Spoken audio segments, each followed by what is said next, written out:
Bienvenido, doctor Altieri, muchas gracias por acompañarnos en este curso. ¡Woo! ¡Altieri! ¡Ah!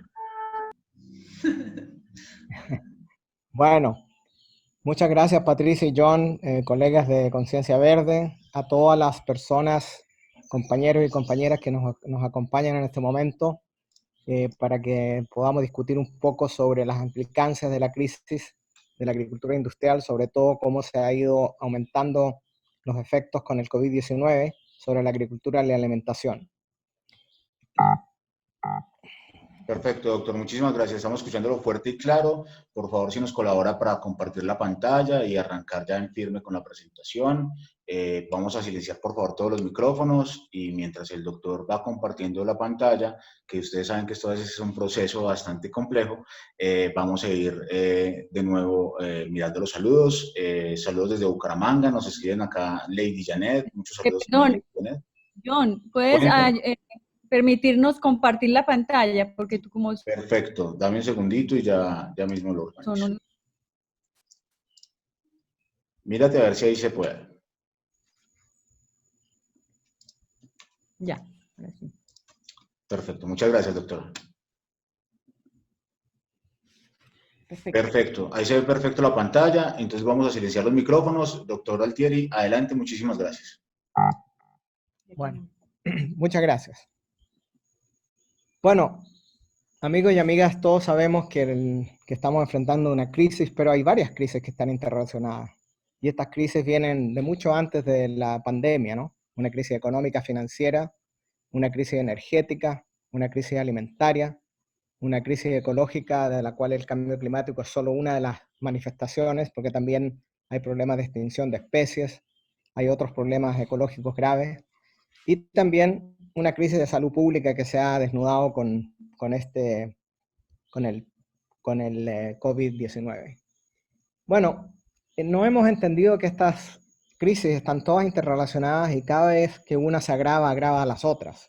Entonces, la razón por la cual no podemos entender que están interrelacionadas, interconectadas, porque estamos acostumbrados a pensar linealmente, sin entender de que los problemas son sistémicos y que hay que tener una visión mucho más holística. Y yo creo que de alguna manera COVID-19 nos está ayudando a entender cuán estrechamente vinculadas están la salud humana, la salud animal, la salud ecológica, y que no son separadas como antes pensábamos. La empresa humana, y también lo otro es que el pensamiento sistémico nos hace pensar más bien en las raíces. ¿Por qué tenemos estos problemas? Porque no aparecen así en forma espontánea, sino que son el resultado de todo un proceso, de todo un modelo económico y, y nuestro accionar en la relación del hombre y la mujer y la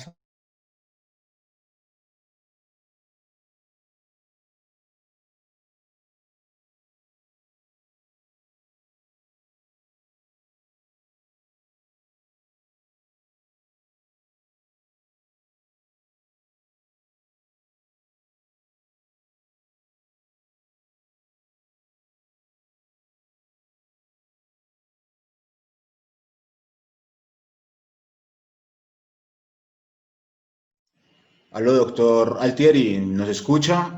Acaba de quedarse al parecer sin señal. Un segundo, por favor, mientras volvemos a tener la conexión. La verdad, tenemos un momento de problemas técnicos. Les pedimos, por favor, que nos tengan un momento de paciencita, ya que el doctor Altieri, al parecer, se acaba de desconectar. Entonces, mientras volvemos a lograr comunicación con él, por favor, regálenos 2 minutos. Muchísimas gracias por la comprensión.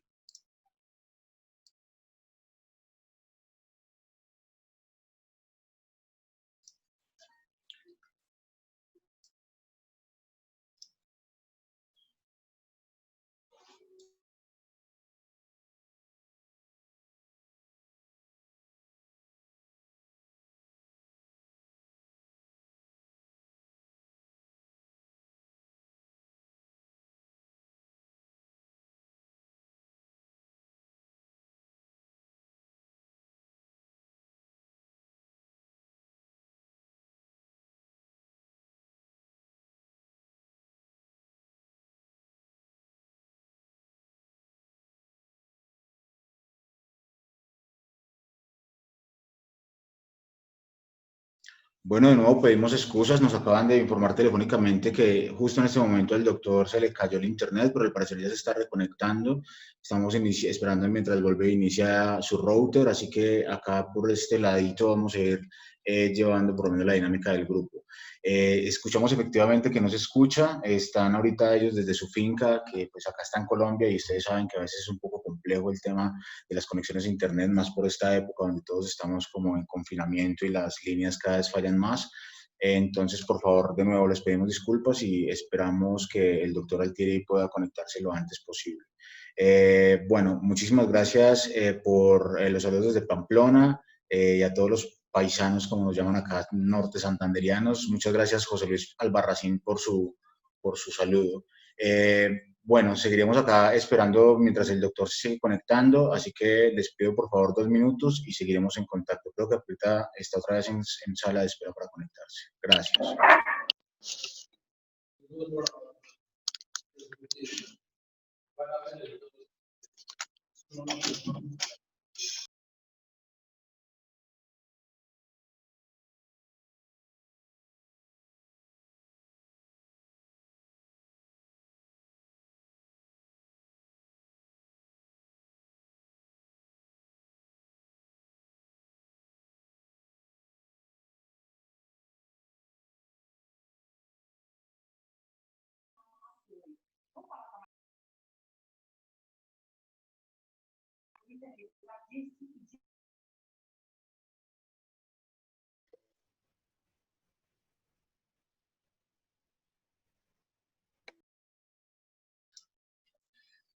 Bueno, mientras tanto le vamos contando qué es CELIA. CELIA es el Centro Latinoamericano de Investigaciones Agroecológicas, un centro sin murallas que promueve investigación transdisciplinaria utilizando la ciencia agroecológica para diseñar sistemas agrícolas biodiversos, productivos y resilientes en América Latina, aprovechando pues los vínculos con una amplia red de investigadores, profesores, estudiantes, miembros de ONG, de la sociedad civil también y de la Sociedad Científica Latinoamericana de Agroecología, SOCLA, a quienes también les extendemos un saludo muy grande. Esta sociedad ya viene existiendo hace muchos años, también es promotora y líder en la investigación científica y en el aporte a la agroecología, especialmente en Latinoamérica. Cada 2 años se hace un Congreso Latinoamericano de Agroecología. Hace 2 años fue en Guayaquil. Este año o el que está pendiente va a ser en Uruguay. Y bueno, estaremos también contándoles sobre estos congresos. También desde CELIA se tienen vínculos con organizaciones campesinas, así como con grupos de investigadores, pues apoyando y coayudando el desarrollo de sus proyectos productivos, de investigación, de educación, también ofreciendo, por supuesto, capacitación, integrando el conocimiento tradicional con nuevos conocimientos ecológicos, agronómicos y de las ciencias sociopolíticas para apoyar el escalonamiento en la agroecología en América Latina y el mundo. A quienes también en los intereses nos escribían que les llama mucho la atención el tema de la agroecología política. Queríamos también invitarlos a leer el libro que está en descarga virtual libre, el libro de agroecología política, que lo escribió el doctor Miguel Altieri junto con Peter Rosset, que también es una persona muy reconocida que ha trabajado por la agroecología, también ha trabajado con la vía campesina y es un entregado día a día a todo el movimiento campesino y de productores en este tema. Creo que ya tenemos conexión nuevamente. Sí, creo que están otra vez conectados los doctores. Doctora Clara, ¿nos puede escuchar? Doctor Miguel Altieri. Aquí los escuchamos, ¿nos ven? ¿Nos escuchan? Los escuchamos, no podemos verlos aún. Ahora sí los vemos. Acá estamos de nuevo. ¿Y están compartiendo la pantalla? En este momento no están compartiendo pantalla. Si quieren, volvemos a hacer el intento. Si miren, si pueden de una vez compartirla. Si no, yo vuelvo acá y configuro. Mientras tanto, estábamos leyendo precisamente algo de lo que hacen en CELIA y bueno, entonces, sin más preámbulos y para no darles más espera, seguimos con el doctor Miguel. Doctor Miguel, tiene toda la palabra. Muchas gracias a usted. Perdonen a todos y todas, pero nosotros estamos en una zona rural de acá de Colombia, en Antioquia, sureste de Antioquia, una zona rural muy remota y se cae a veces el internet. Esta es la realidad y vamos a tratar de esperar que no se caiga de nuevo, ¿no? Entonces lo que estábamos hablando era de que la razón por la cual no entendemos de que los procesos están interconectados por nuestra manera lineal de pensar, y que lo que tenemos que hacer es tener un pensamiento mucho más sistémico, más holístico, en entender que las crisis que estamos enfrentando están interrelacionadas y son el producto de un modelo extractivista, capitalista, consumista, que es la raíz fundamental del problema. Y si nosotros miramos a través del mundo, nos vamos a dar cuenta que hay una serie de sistemas que ya están en riesgo a nivel global. Si miramos el mapa, nos vamos a dar cuenta de que está lleno de círculos que nos dicen que hay alguna manifestación de algún tipo de crisis que está sucediendo, ya sean problemas naturales, desastres tecnológicos, desastres naturales, desastres económicos, guerras, etc., ¿no? Pero en general se manifiestan como por un lado, pérdida de biodiversidad, deforestación, desertificación, erosión de suelos, escasez de tierras, contaminación de agua, etcétera, etcétera. Entonces, una de las cosas que estamos entendiendo es que hay ciertos umbrales que tiene la naturaleza, que muchas veces los descubrimos cuando ya es muy tarde, y a pesar de que los sistemas de apoyo ambiental se deterioran más allá de los umbrales, no siempre sigue la carrera por el crecimiento económico, que continúa aceleradamente. Hay un grupo de gente, y diría yo la gran mayoría, y los grandes intereses económicos, que no hayan la hora de volver a la normalidad para proceder nuevamente con este crecimiento económico acelerado, que es una de las causas fundamentales, ¿cierto?, de la crisis que estamos enfrentando. Y estos límites o umbrales, como lo ha planteado el grupo de resiliencia de Estocolmo, si ustedes ven ese círculo verde, este círculo verde básicamente es el umbral en el cual si se sobrepasa este umbral, ya estamos en un punto de no retorno, como el cambio climático, como la pérdida de biodiversidad, como el ciclo del nitrógeno. Hay una serie de procesos que ya están demasiado avanzados y lo que mejor podemos hacer ahora es tratar de mitigarlos o también tratar de adaptarnos a las consecuencias de que estos procesos ya hayan pasado los umbrales. Uno de ellos es, por supuesto, el cambio climático. Estamos planteando de que ojalá la temperatura global promedio no suba más de 1.5 grados centígrados, aunque ya se plantea que quizás ya lleguemos a 2 grados centígrados, y esto tendría consecuencias bastante drásticas a nivel planetario. Este cambio climático, por supuesto, es el producto de un modelo económico capitalista, y los países responsables son los países del norte, que históricamente han introducido niveles de gases de invernadero y otros cambios sin precedentes en los ecosistemas. Es decir, hay una deuda ecológica de parte del norte, porque ellos producen, por ejemplo, un ciudadano norteamericano produce 20 toneladas por año por persona de CO2, mientras que un campesino latinoamericano produce 0.5. Entonces, claramente hay países productores del cambio climático y hay países receptores del cambio climático. Ahora, ¿cuál ha sido la contribución al cambio climático del sistema alimentario globalizado, que está liderado por corporaciones? Son, por un lado, la tala de bosques para el avance de los grandes monocultivos, las actividades agrícolas con insumos químicos, fertilizantes sobre todo y pesticidas, maquinaria, la descomposición de los desechos de la cosecha, y el transporte internacional y procesamiento, ¿cierto? Son todos que contribuyen en total. Varían las cifras, pero podríamos decir que la agricultura industrial puede que produzca hasta el 57% de los gases de invernadero, aunque hay gente que dice que solamente un 30%. Ahora, ¿qué consecuencias tiene el cambio climático? Conocemos que están avanzando las zonas áridas y semiáridas, hay eventos climáticos más extremos, huracanes más frecuentes, sequías, inundaciones, el clima se vuelve cada vez más impredecible, hay muchas épocas de seca y de lluvia. Por ejemplo, acá nosotros donde estamos hemos tenido a veces 20 días de sequía y después 3 días de lluvias torrenciales. Y de alguna manera se van desadaptando ciertas variedades de cultivos para zonas específicas, sobre todo las variedades más comerciales.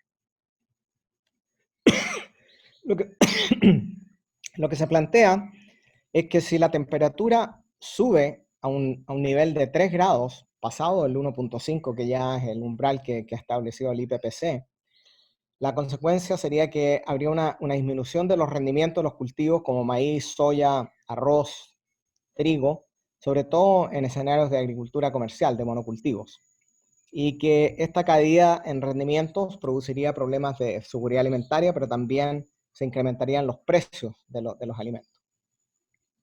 Ya conocemos, por ejemplo, en Estados Unidos en el año 2012, hubo la peor sequía que en 50 años, en el Midwest, en el medio oeste de Estados Unidos, donde las temperaturas subieron a niveles muy altos y los rendimientos cayeron en forma dramática. Se perdieron entre el 10 y el 15% de la producción de maíz y también de soya, que es más que nada transgénica, y que hubo un incremento de los precios el año siguiente de un 3 a un 5%.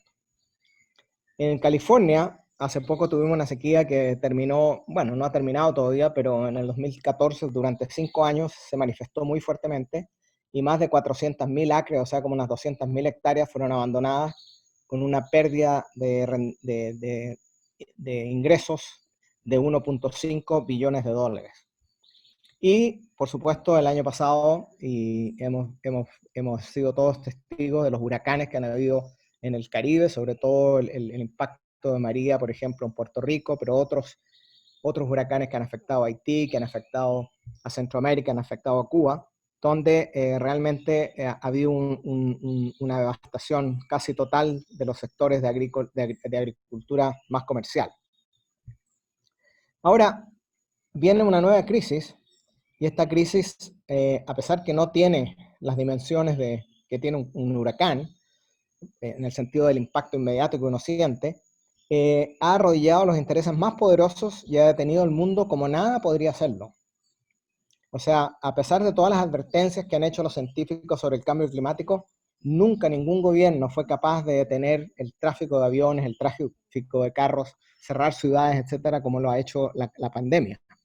Y mucha gente, incluyéndome a mí a veces, anhelamos un retorno a la normalidad, negándonos a reconocer que esta crisis representa una ruptura ecológica, económica y política, y que realmente el retorno a la normalidad no es deseable porque la normalidad fue lo que creó la pandemia que estamos enfrentando. Históricamente las pandemias han obligado a los humanos a romper con el pasado e imaginar un mundo nuevo. Y en medio de esta situación que estamos viviendo, la pandemia nos ofrece una oportunidad para repensar la máquina del fin del mundo que hemos construido para nosotros. Y así como nosotros ponemos mucha esperanza en de que esta pausa que significa la pandemia nos da quizás oportunidades para pensar y cambiar el mundo, también los grandes intereses tienen sus propios planes y están avanzando a niveles también de estrategias que para aumentar su poder. Por ejemplo, piensen ustedes que es muy posible que en un mes o 2 meses más, cuando volvamos a la normalidad, van a haber 3 o 4 empresas como Google, como Amazon, que van a controlar casi todo el mercado internacional. La crisis del COVID, entonces, como decíamos,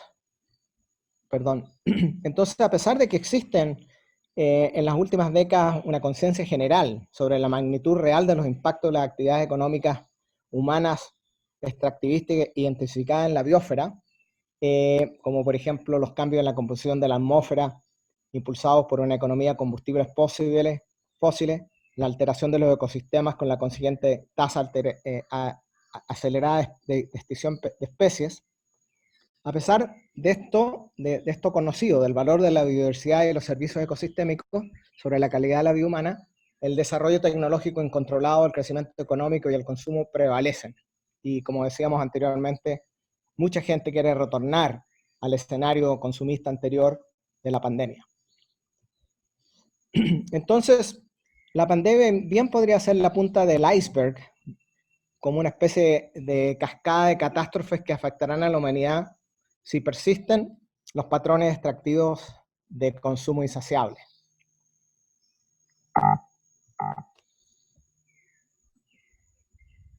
Ahora, ¿cómo se refleja todo esto a nivel de la agricultura? ¿Cierto?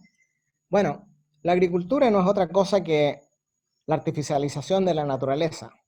Nosotros para poder producir alimentos, hemos tenido que reducir la complejidad de los ecosistemas naturales, los bosques nativos, etc. Con este proceso lo que hemos hecho es hemos destruido la biodiversidad y hemos creado monocultivos que no tienen biodiversidad funcional y por lo tanto dependen de insumos externos. En la medida que nosotros intensificamos entonces el uso de los ecosistemas, nosotros empezamos a depender de insumos externos porque no tenemos aquí en estos sistemas de monocultivo los mecanismos de regulación de plagas, de reciclaje de nutrientes, etcétera, que se dan en un bosque nativo donde no hay que hacer manejo porque la función del bosque depende justamente de la biodiversidad y las interacciones ecológicas que existen ahí entre los componentes de la biodiversidad. Entonces, estas prácticas modernas de especialización, de simplificación, de utilización de insumos, lo que hace es que erosiona las fuerzas o las fortalezas inherentes de los ecosistemas, reduciendo entonces estos factores importantes, estas fortalezas que son la interdependencia, la autorregulación, la autorrenovación, la autosuficiencia, la eficiencia, la diversidad. Entonces lo que nosotros queremos con la agroecología es como restaurar estos pilares, estas fortalezas, la interdependencia, la autorregulación, la autorrenovación, la autosuficiencia, la eficiencia, la diversidad, con los manejos de los agroecosistemas. Pero hemos ido en una dirección totalmente opuesta. La expansión de la agricultura moderna a cuesta de los ecosistemas silvestres y alterando los ecosistemas naturales, combinado con tecnologías específicas, mecanizadas, genéticas y agroquímicas, se han transformado hoy en día en la fuerza quizás más importante que de alguna manera está modificando la biosfera. Los monocultivos que dominan el 80% de las 1.500 millones de hectáreas de tierra cultivable son una de las mayores causas de los cambios ambientales mundiales que estamos hoy en día presenciando. Por supuesto que la industria y otras actividades humanas también tienen un efecto, pero la agricultura, a través de la deforestación, la degradación del suelo, el agotamiento de los recursos de agua dulce, la contaminación química y muchos otros efectos, está teniendo un efecto remodelador de la biosfera. Y por muchos años, incluso antes de la pandemia, los agroecólogos y agroecólogas estábamos diciendo que la agricultura industrial se ha vuelto demasiado estrecha ecológicamente, altamente dependiente de los insumos agrícolas externos, extremadamente vulnerable a las plagas y enfermedades y muy vulnerable al cambio climático. Uno de los factores fundamentales que quizás se liga con esta pandemia que estamos presenciando es la producción animal a gran escala. Hay una gran lista de patógenos mortales que surgieron debido a la forma en que practicamos la ganadería. Y el doctor Murgueitio el miércoles o jueves les va a hablar sobre modelos alternativos, ¿cierto?, de producción animal sanos y que no tengan estos efectos sobre las pandemias.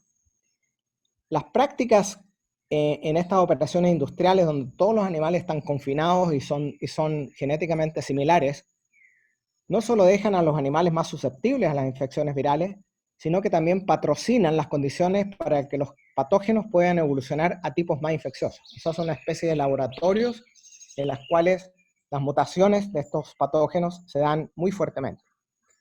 Esto se refleja no solo en la producción de ganado bovino sino también, y de cerdos, sino también en la producción de pollos, en los cuales estos animales genéticamente uniformes han sido creados selectivamente para crecer 3 veces más rápido de la mitad de la cantidad de pienso que sus parientes silvestres. O sea, por ejemplo, un pollo pesaba 905 gramos en el 57, hoy en día 4.202 gramos, y esta productividad viene a cuesta, por supuesto, a un sistema inmunológico pobre. Ahora, debido entonces a que estos animales son tan susceptibles a las enfermedades, se tiene que utilizar una cantidad enorme de antibióticos. Alrededor de 1/3 de los antibióticos producidos en Estados Unidos, que son como 17.000 toneladas, se utilizan ahora en animales. Y durante 40 años ya se ha reconocido una relación directa entre el uso de antibióticos en las fincas de gran escala y la propagación de la resistencia a los antibióticos a las poblaciones humanas. Entonces, al igual que muchos virus, varias superbacterias están como esperando para transformarse en la próxima pandemia, pero el problema es que no habrán productos para controlarlos debido a que los animales debido a la resistencia a los antibióticos. Entonces, a pesar de todas estas advertencias de que la simplificación de la agricultura, de los ecosistemas por la agricultura, a través de la deforestación, por ejemplo, esta ha procedido en forma dramática. Esta es una foto, por ejemplo, en Bolivia, en Santa Cruz, la región de Bolivia, en el junio, en la izquierda, junio del 75, y la derecha, mayo del 2003. Miren ustedes el avance del monocultivo, principalmente soya transgénica, la cual ha conllevado a una simplificación del ecosistema y la pérdida masiva de biodiversidad. Esto ha tenido, por un lado, ha estado relacionado a la gran demanda que tuvo China de soya, que continúa teniéndola, pero no tanto como antes, aunque otros países como Estados Unidos y Europa también tienen una demanda. Entonces miren lo que las importaciones hacia China desde Argentina, casi exponencial el crecimiento comparado, por ejemplo, con Japón, ¿cierto?, en esos años. Entonces, estos monocultivos empiezan a expandirse para dar campo al cultivo de soya y otros cultivos. Y hoy en día, estos monocultivos en América del Sur de soya transgénica alcanzan aproximadamente unas 57 millones de hectáreas. Y esto va acompañado de todo un manejo agroquímico que también tiene impactos adicionales, no solamente la simplificación de la biodiversidad. Y la deforestación, entonces, liderada por esta agricultura expansiva, empieza a desencadenar procesos por los cuales los patógenos que estaban previamente contenidos en estos hábitats naturales, ahora son liberados ecológicamente al ambiente y entran en contacto con los animales domésticos y con los humanos. Y esa es una de los mecanismos por los cuales la pandemia del COVID-19 se ha dado y otras pandemias anteriores.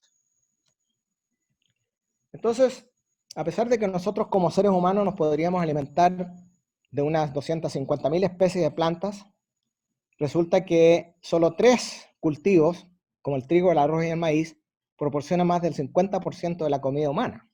Y no es porque a todos nos encanta el trigo y el arroz y el maíz, sino porque hay todo un sistema corporativo que controla el sistema alimentario y que privilegia a estos cultivos por medio de subsidios y otros mecanismos. Entonces, sabemos muy bien que una dieta basada en productos derivados del maíz, por ejemplo, los azúcares de fructosa, llevan a aumentar problemas de epidemia, de obesidad y diabetes tipo 2, que hace a la gente mucho más susceptible al COVID-19. O sea, hay una relación directa entre la manera como nos alimentamos y nuestra susceptibilidad al COVID-19, porque de alguna manera también el sistema inmunológico de los humanos depende también de una alimentación que sea mucho más rica en frutas y verduras, por lo menos 5 raciones diarias para poder fomentar una buena alimentación y salud en los humanos de estas frutas y verduras. También, por lo tanto, esta disminución de la diversidad de cultivos disminuye la capacidad de la agricultura para proporcionar alimentos más variados y por lo tanto más nutritivos y saludables para los seres humanos.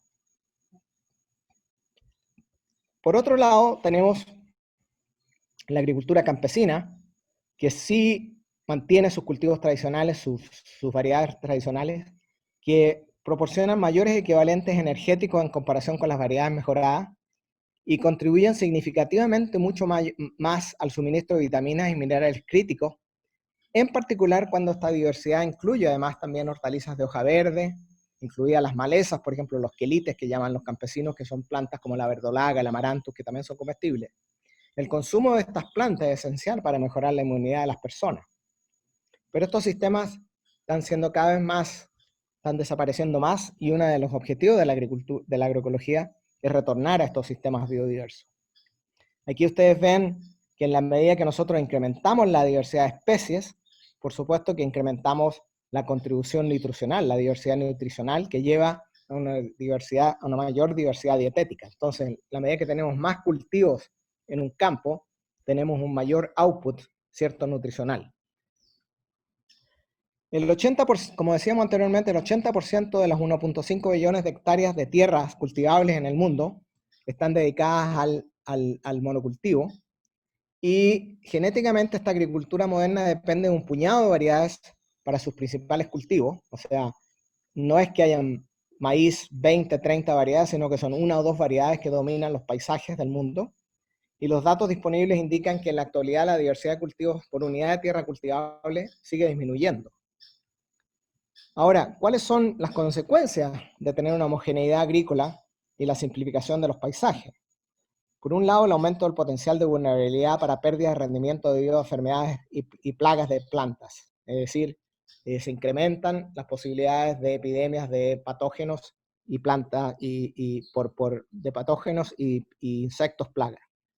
Por otro lado, se pierden los servicios ecosistémicos, como el control biológico, la polinización, la fertilidad del suelo, que están asociadas a la diversidad. Y por otro lado, por supuesto, una inestabilidad del rendimiento asociada con la imprevisibilidad de los patrones climáticos asociados con el cambio climático. O sea, mientras menos diversos los sistemas, más susceptibles son al cambio climático. Entonces, la reducción drástica de la diversidad de plantas cultivadas ha puesto a la producción de alimentos del mundo en mayor peligro. Y se han hecho reiteradas advertencias sobre la vulnerabilidad extrema asociada con estos monocultivos genéticamente uniformes, afirmando que la homogeneidad ecológica en la agricultura está estrechamente ligada a las invasiones y brotes de plaga, incluyendo pandemias. Hubo un informe en el año 1972 del National Research Council de Estados Unidos que planteaba que la erosión de la diversidad causada por el mejoramiento selectivo ha demostrado ser un efecto secundario indeseable. Es decir, que en la medida que nosotros hacíamos selección agrícola a favor de la uniformidad de las variedades en grandes áreas, más vulnerables se hacían estas variedades a las pérdidas por epidemia. Un ejemplo es la epidemia del tizón de la hoja del maíz de los Estados Unidos, que resultó en una pérdida en 1970 del 15% de la producción de maíz. Pero también han habido casos históricos, como por ejemplo la hambruna irlandesa, por la destrucción del cultivo de la papa por la Phytophthora infestans, debido a la diseminación de un clon genéticamente uniforme, que causó una reducción del 80% del rendimiento. Murieron millones de irlandeses y otros 2 millones emigraron. Por otro lado, la gran hambruna de Bengala en la India en el 43 fue el resultado de una enfermedad devastadora, un hongo que casi acabó con la producción de un arroz nuevamente genéticamente homogéneo. A pesar de estas advertencias, los monocultivos siguen avanzando, y en la forma ahora de transgénicos. Por ejemplo, tenemos más de 250 millones de hectáreas de transgénicos a nivel mundial. Ya les decía que en Sudamérica hay más de 57 millones de hectáreas de soya transgénica. Y este sistema de producción condena a los agricultores al monocultivo y al glifosato. En estos sistemas no se pueden hacer rotaciones o sistemas intercalados que propone la agroecología, porque lo único que crece ahí es la soya transgénica, que es resistente al glifosato. Más de 10 millones de kilogramos se han aplicado mundialmente desde 1974, cuando aparece el glifosato, que hoy en día es considerado por la OMS probablemente cancerígeno. Y también se sabe que es un potente disruptor endocrino que también decrece la fertilidad en los hombres. Y Monsanto ha sido condenado a pagar 289 millones a un agricultor en California enfermo de cáncer por el uso del glifosato, y hay muchas otras demandas legales que están pendientes. Entonces, el uso intensivo del glifosato lo que hace es producir los problemas que ya conocemos de resistencia. Aquí ustedes ven, por ejemplo, todo lo café que se ve en esta foto es soya lista para ser cosechada, y todo lo verde son malezas resistentes, que son resistentes al glifosato. Hay más de 12 especies de malezas que ya son resistentes al glifosato en Sudamérica. Por otro lado, avanza la producción de los biocombustibles, donde mucha gente se ha planteado la necesidad de reemplazar el petróleo por algún combustible más verde, pero resulta que este biocombustible, a pesar de que viene de las plantas, no es tan verde como pensamos. Lo que se está promoviendo es grandes monocultivos de maíz, de soya, de caña de azúcar, de palma africana. Aquí, por ejemplo, tenemos siembras de palma africanas a expensas de los bosques nativos, a expensas de las comunidades nativas de esas zonas. Por ejemplo, estudios acá en Colombia han planteado que algunos de los impactos socioambientales de la expansión de la palma africana incluyen la destrucción ambiental a gran escala por expansión en zonas de alta biodiversidad, por ejemplo el Bajo Atrato, una zona del Pacífico, despojo de territorios, expulsión de poblaciones nativas, descampesinización, violación de derechos ambientales, humanos y laborales. O sea, y si nos vamos a Malasia y si nos vamos a otros países donde están avanzando estas palmas africanas, nos encontramos con problemas similares. Y muchas veces lo que sucede es que estas tierras que se dedican para los biocombustibles son el producto de un proceso de acaparamiento de tierra por parte de gobiernos o por parte de multinacionales. Por ejemplo, en África, quizás los actores principales de acaparamiento de tierra son el gobierno de China, ¿cierto? En Sudamérica es un proceso más intrarregional, es decir, son brasileros o argentinos o chilenos, grandes productores o grandes empresas que están haciendo estos procesos de acaparamiento de tierra. Y cada vez que nosotros pensemos que somos muy ecológicos porque estamos utilizando, por ejemplo, etanol para echarle a nuestro carro, bueno, 21.6 galones de etanol equivale a todo el maíz necesario para alimentar a una persona por un año. Así que piensen cuántos galones le echan al año de etanol al carro para calcular cuánto maíz se está extrayendo del sistema alimentario para alimentar a las personas. O sea, en el fondo estamos privilegiando una alimentación de carros versus una alimentación de personas. Y han habido informes que decían que ya para el 2020, o sea, ahora, en América Latina se iban a producir más de 5 millones adicionales casos de hambre, de gente con hambre, y no sé si esas estadísticas son correctas, aunque sí ahora no relacionado con el biocombustible, pero sí relacionado con la pandemia, que está relacionada con el avance de los monocultivos de biocombustibles, está produciendo mucho más hambre de lo que anteriormente existía. Bueno, entonces, debido a que estos monocultivos son tan susceptibles y tan vulnerables a plagas y a enfermedades y a malezas, se ha tenido que intensificar el uso de pesticidas. Más de 2.3 billones de kilos de ingredientes activos de herbicidas, insecticidas y fungicidas se aplican anualmente, que se inyectan en la biosfera. ¿Ah? Aquí tenemos, por ejemplo, el caso de América Latina, donde vemos que se incrementa con los años el uso de estos agrotóxicos, especialmente en Brasil, Argentina, México y Colombia, que son los países que más lideran el uso de estos agroquímicos. Y bueno, sabemos que aquí se producen problemas de resistencia, hay más de 500 especies de artrópodos, insectos y ácaros que son resistentes a más de 1000 diferentes insecticidas, pero también hay patógenos que son resistentes a fungicidas y las malezas también se están incrementando principalmente hoy en día con el uso del glifosato. Y si pusiéramos un precio a estas externalidades, no solamente el uso de pesticidas, que se calcula que son como 10 billones de dólares anuales en Estados Unidos, si nosotros contabilizáramos los costos sobre la salud humana y de la salud ambiental, solo los pesticidas. En el caso de, si miráramos los efectos de la agricultura sobre la contaminación del agua, la pérdida de biodiversidad, la salud humana, la desaparición de humedales, las pérdidas de suelo, las emisiones de gases de invernadero.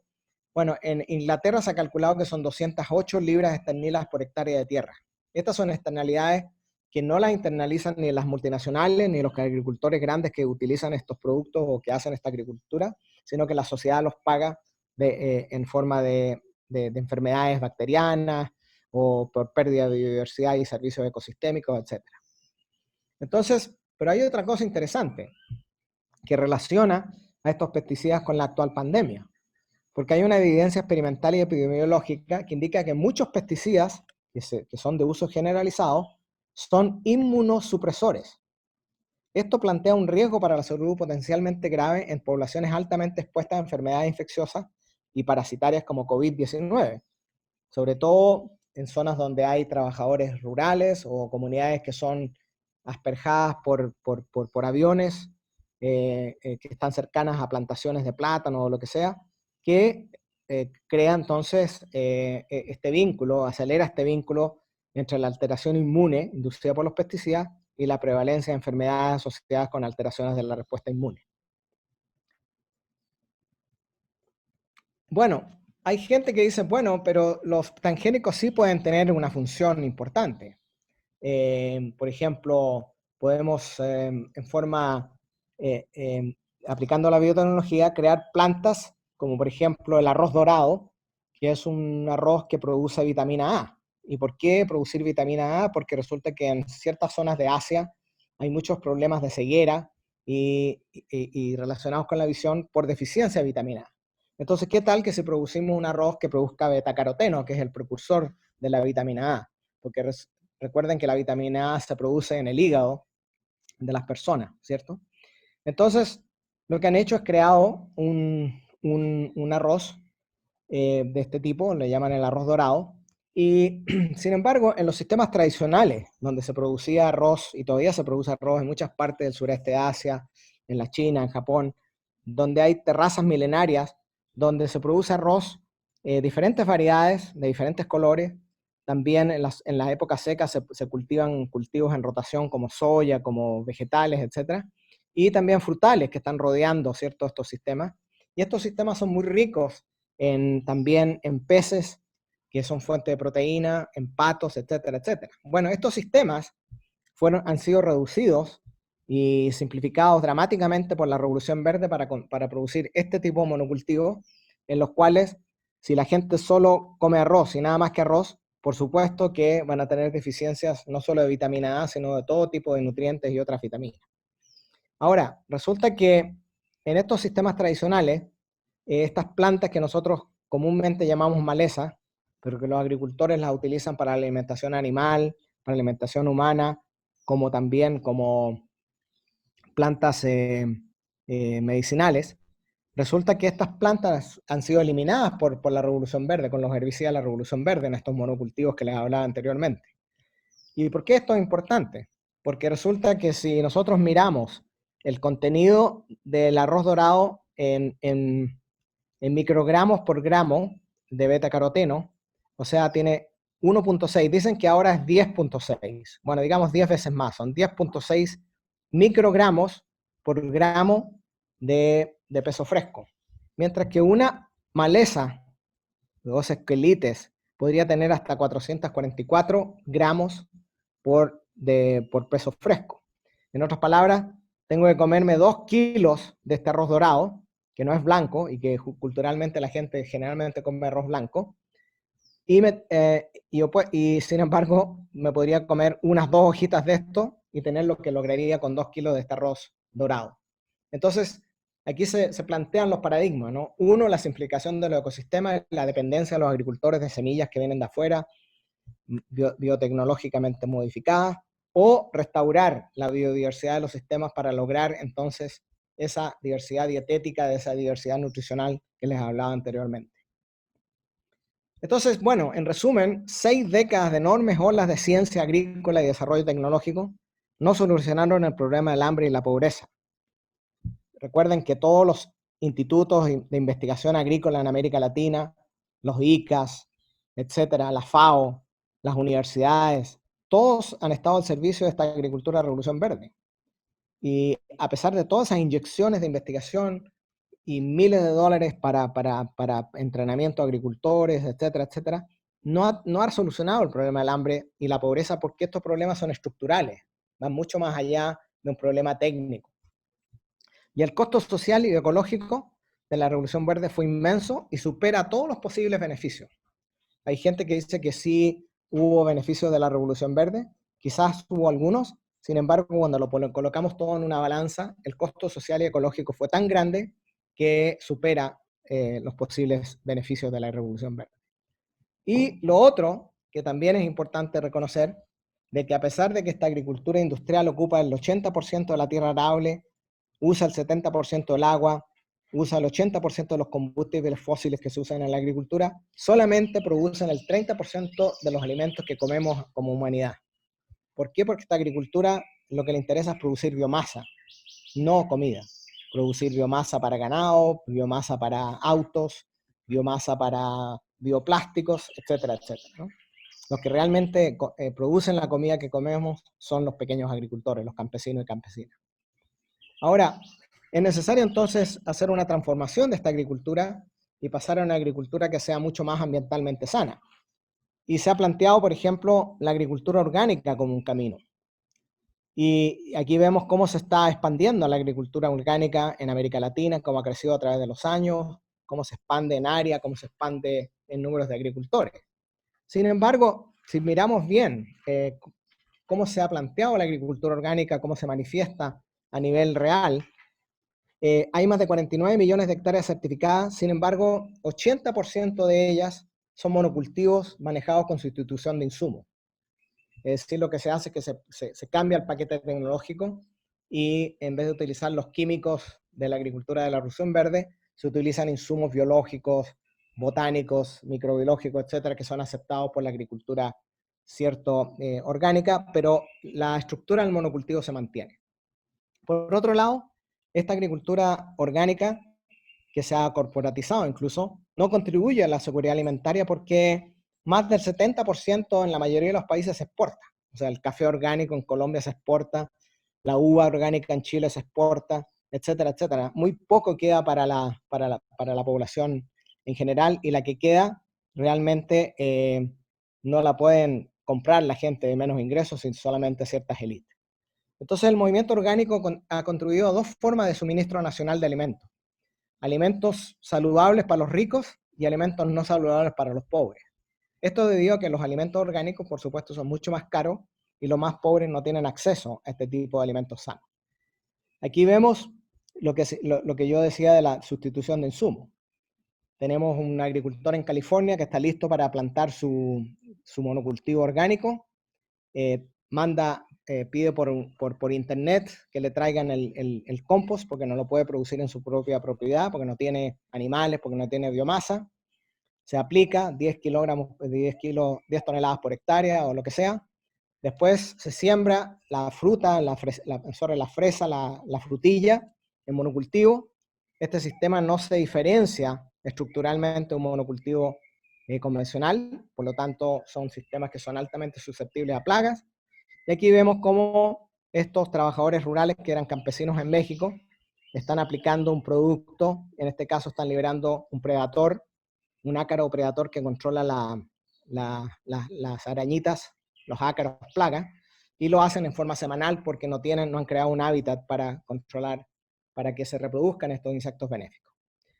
Y otros agricultores aplican productos químicos, como en el caso de los viñedos en Chile, más de 18 diferentes productos orgánicos permitidos, pero que algunos se contradicen unos con otros. Por ejemplo, para controlar la enfermedad en la uva se aplica azufre para controlar la botrytis o el oidium, y resulta que el azufre también es tóxico contra los insectos benéficos. Entonces se empiezan a producir contradicciones de manejo en estos sistemas. Y lo otro es que se está produciendo una consolidación de la agricultura orgánica. Aquí ustedes ven el número de agricultores, o sea, 3 agricultores, por ejemplo, en California, controlan más del 80% del negocio, mientras que los cientos de agricultores orgánicos pequeños quedaron fuera del negocio, como ven aquí. Entonces hay una consolidación, ¿cierto? Y estos pequeños agricultores entonces empiezan a ser desplazados o tienen que especializarse en cosas muy elite, como por ejemplo para producir verduras muy especiales para los negocios más caros, para los restaurantes más caros. Y por otro lado, los costos son mucho más altos. Aquí ustedes ven, por ejemplo, el pan, pueden encontrar entre $3.19 y $4.55, mientras que un pan regular está en $1.19 a $3.79. Lo mismo los huevos, la leche.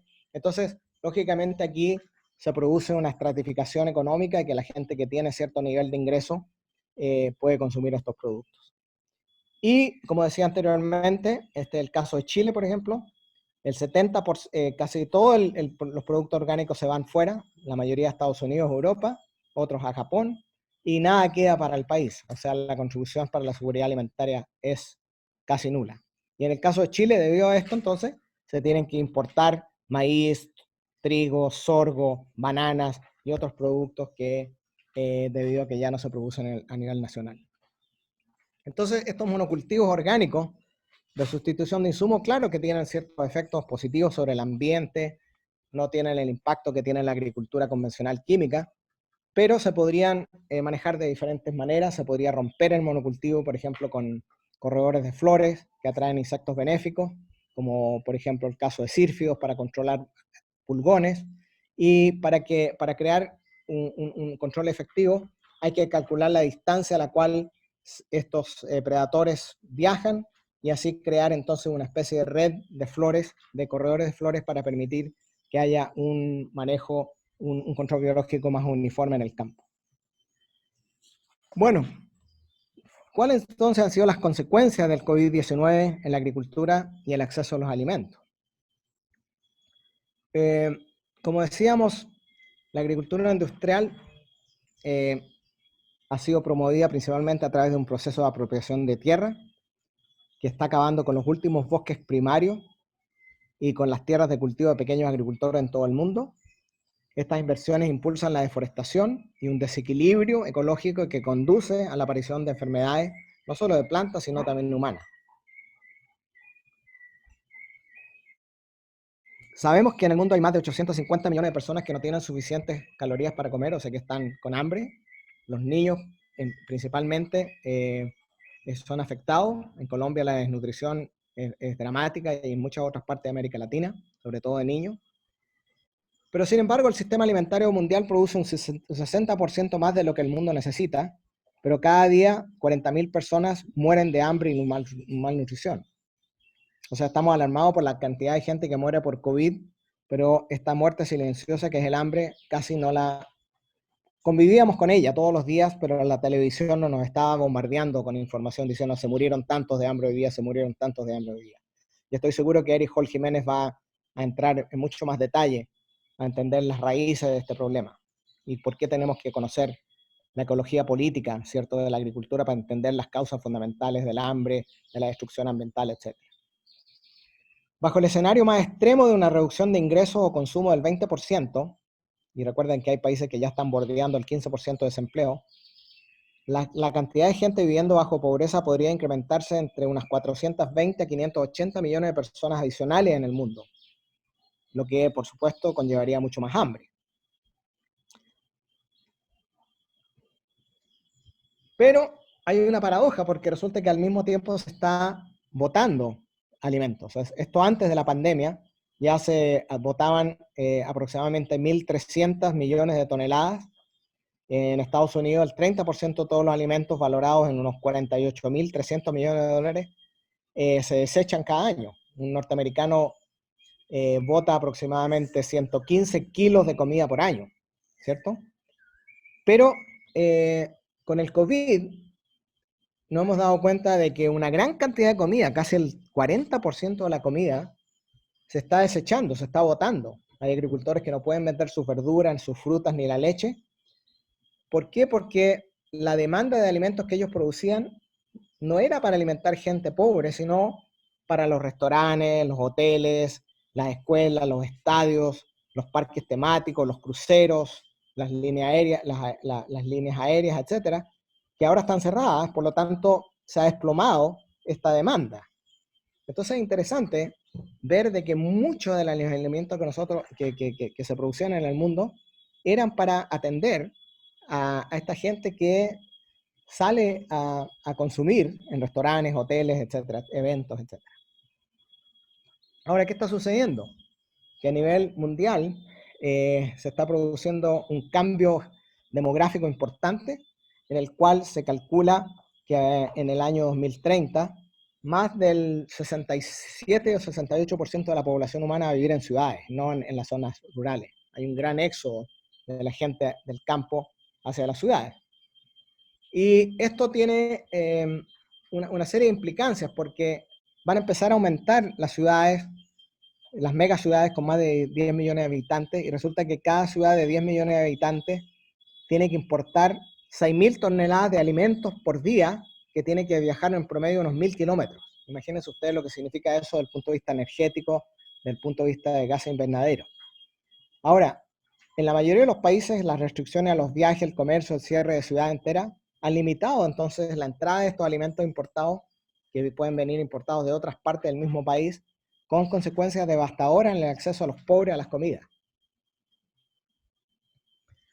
En el sector ganadero, el impacto pandémico en Estados Unidos es particularmente grave debido a la reducción del acceso a la alimentación animal, porque muchos ganaderos dependen de forraje que se trae de otras partes, o la disminución de la capacidad de los mataderos vinculada a la escasez de mano de obra, ya que muchos trabajadores se han enfermado. O sea, todos estos trabajadores que son inmigrantes viven en condiciones muy precarias, no tienen distanciamiento social donde trabajan y por lo tanto se contagian, y han habido muchas empresas de cerdos, de gallinas, etcétera, que han tenido que cerrar. Por ejemplo, Smithfield Foods, que produce el 5% de la carne de cerdo, tuvo que cerrar, y otras empresas como Tyson, que produce pollos también, y hoy en día, según me dicen, porque no he estado allá, ya McDonald's y todas estas cadenas de hamburguesas no pueden ofrecer la variedad ni la cantidad de alimentos que ofrecían anteriormente muy baratos por la escasez de carnes. En el caso de la producción y consumo local, los pequeños agricultores que producen verduras y frutas se ven particularmente afectados, por un lado por la escasez de mano de obra y por otro lado por la falta de mercados debido al cierre de los mercados locales, los restaurantes y otras empresas a las cuales ellos vendían. Y la demanda de productos frescos también está disminuyendo, ya que muchas personas están cambiando hacia un mayor consumo de alimentos procesados que exigen una vida útil más larga. Entonces también ahí hay otro problema de que la gente prefiere comprar arroz o espagueti o cosas de ese tipo, lo cual disminuiría el consumo de frutas y verduras y podría aumentar la diabetes y otras enfermedades no transmisibles relacionadas con la dieta, todos factores de riesgo para la mortalidad por COVID-19. O sea, de nuevo un círculo vicioso. Y los niños pobres, por ejemplo, en el pueblo que nosotros estamos aquí cerca, que se llama Damasco, se cerraron las escuelas y muchos niños dependen de sus fuentes de alimentos primarios, lo que se llaman la alimentación escolar. Entonces, en América Latina hay más de 10 millones de niños que dependían de esta nutrición escolar como una de sus fuentes primarias de alimentos, lo que lo hace altamente vulnerable en las cierres de escuela debido a la pandemia. Entonces, debido a lo que estamos viviendo, y mucho antes de la pandemia, agroecólogos estábamos planteando de que había que modificar el sistema alimentario, que había que crear una nueva agricultura que fuera independiente del petróleo, que tuviera un bajo impacto ambiental, que no alterara los ecosistemas, sino que viviera en armonía con ellos, que fueran sistemas resilientes al cambio climático, a las plagas, a las enfermedades, y que fuera una agricultura multifuncional, que no solamente produjera alimentos de buena calidad, saludables, sino que también mantuviera la cultura, tuviera impactos de servicios sociales, ambientales, etcétera, y que fueran la base de los sistemas alimentarios locales, es decir, que de alguna manera privilegiáramos más las cadenas cortas, ¿es cierto? El acercamiento entre la producción y el consumo. Entonces, esta agricultura también tiene que tener una nueva ética, que la plantea muy interesantemente el Papa Juan Francisco en su encíclica ecológica Laudato Si.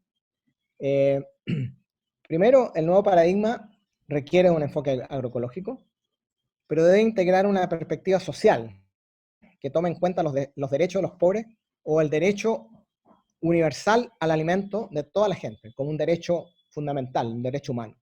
Pero también debe desafiar el derecho de la propiedad privada como algo absoluto e inviolable y reivindicar el propósito social de todas las formas de propiedad, o sea, lo que otra gente dice la función social de la tierra, que la función social de la tierra es producir comida y no especular y no que sirva para negocios de otro tipo, sino más bien para producir alimentos. Eso sería entonces reivindicar la función social de la tierra.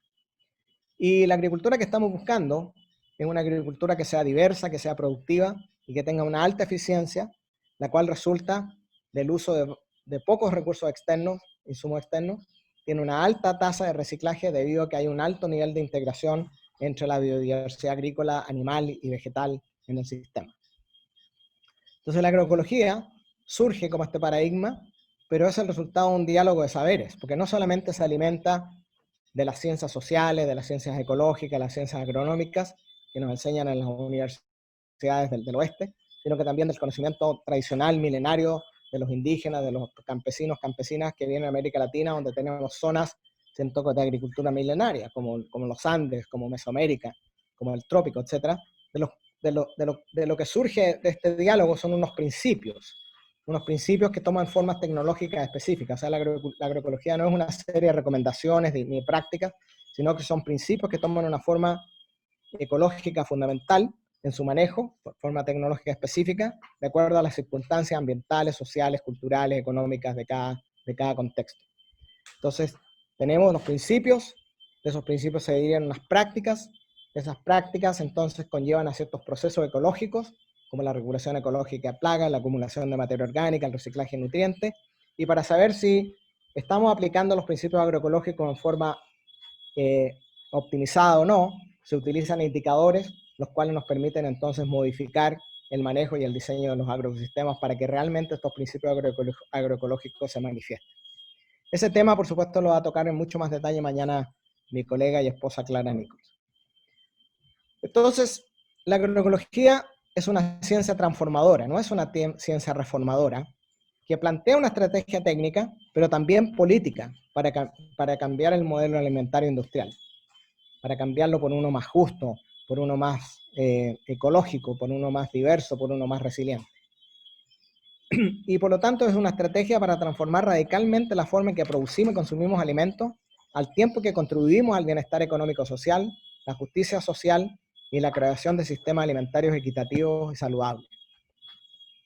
Y hay muchos trabajos que han salido últimamente, por ejemplo el IPES, el ISTD, la FAO, etcétera, han sacado informes después de 30 años que ya surgió la agroecología, porque recuerden que en los 80 en América Latina nace esta ciencia, pero bueno, en los años 2000 empiezan estos diferentes grupos a plantear, a reconocer la agroecología, y dicen que sí, que la agroecología es el camino del futuro, ¿cierto? Que es posible alimentar al mundo con un enfoque agroecológico, y plantean de que hay varios beneficios.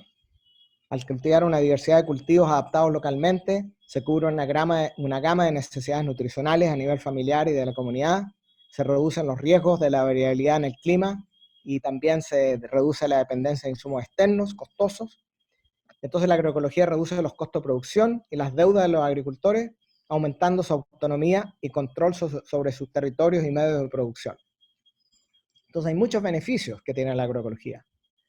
Entonces, si estos beneficios son tan grandes, una pregunta que hacen los críticos es, ¿por qué si la agroecología tiene un potencial tan grande para abordar los múltiples desafíos que enfrenta la agricultura, por qué los agricultores no la adoptan más ampliamente? ¿Por qué no vemos miles de agricultores, ¿cierto?, adoptando la agroecología? Bueno, hay varias razones.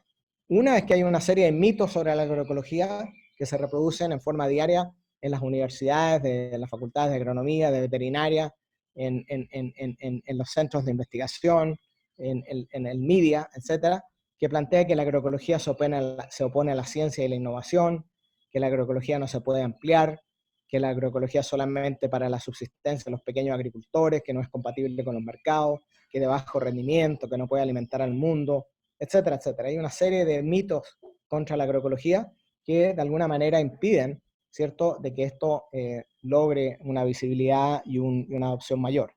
Pero también hay ciertas barreras, como la falta de políticas conducentes. Hay muy pocos países, con la excepción de Brasil, Uruguay, en América Latina, que tienen leyes nacionales de agroecología. La mayoría de los países no tienen políticas conducentes para la expansión de la agroecología. Hay falta de incentivos correctos para los agricultores para que realmente hagan la transición. Hay una ausencia de mercados solidarios. Hay poca financiación o casi cero para la investigación y la extensión agroecológica y tampoco hay muy bajo número de profesionales capacitados y pocos agricultores exitosos debido a que no se enseña en la agroecología ni a nivel técnico ni a nivel universitario. Pero la barrera real que impide una transición agroecológica reside en el control de los sistemas alimentarios, semillas, tecnologías, puntos de información, así como agendas de investigación públicas nacionales e internacionales, por lo que se ha denominado el régimen alimentario corporativo. Por ejemplo, mi propia Universidad de California recibe $500 millones de la British Petroleum para promover transgénicos, biocombustibles transgénicos, imagínense, y $0 para la agroecología. Entonces, hay un control corporativo que beneficia, que controla por un lado las semillas, sistemas alimentarios, las tecnologías, etcétera, y también influencia en las agendas de investigación pública. Y esta concentración que tienen estos grandes poderes, como las 3 compañías que controlan el 60% de las semillas, 7 compañías que controlan los fertilizantes, etcétera, etcétera, es también una barrera muy importante, ya que ellos también no solamente controlan esto, sino que tienen todo un sistema de influenciar las políticas gubernamentales, pero para empujar sus semillas y sus agroquímicos, pero también la extensión agraria. Entonces, yéndonos a Van der Ploeg, que es un sociólogo rural de la Universidad de Wageningen en Holanda, él habla de los imperios alimentarios, que son las multinacionales que determinan qué van a producir los productores, con qué lo van a producir, con qué tecnología, etcétera, etcétera, pero también controlan qué van a consumir los consumidores, porque son dueños de las grandes, ¿cierto?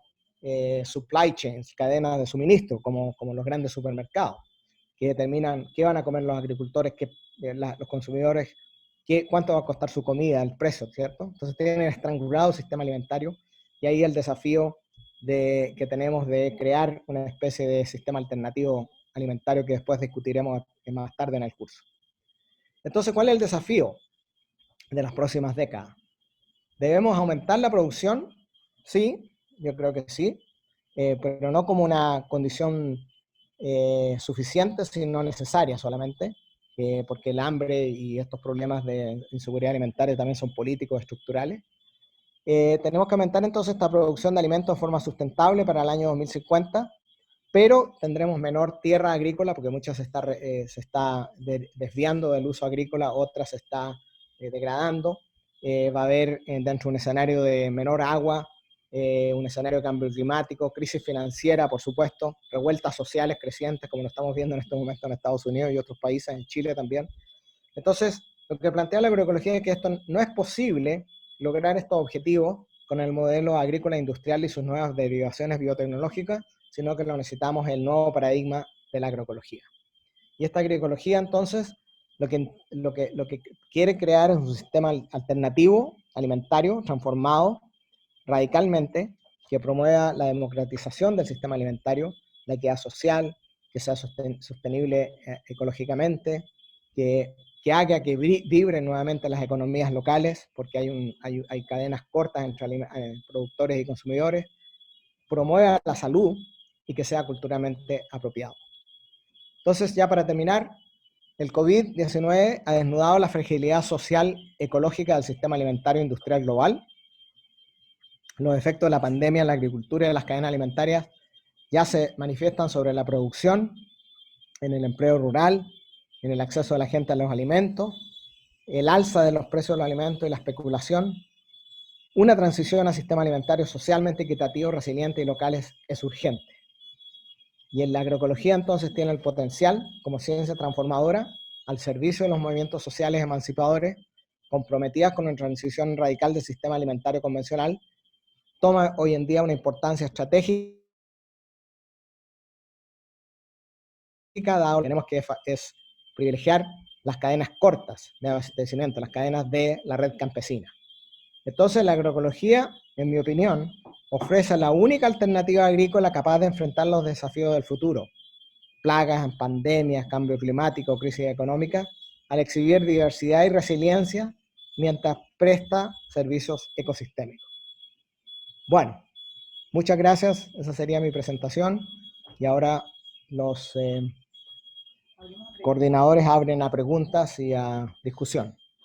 Bueno, muchísimas gracias, doctor Miguel Altieri. La verdad, es impecable, como siempre, la presentación.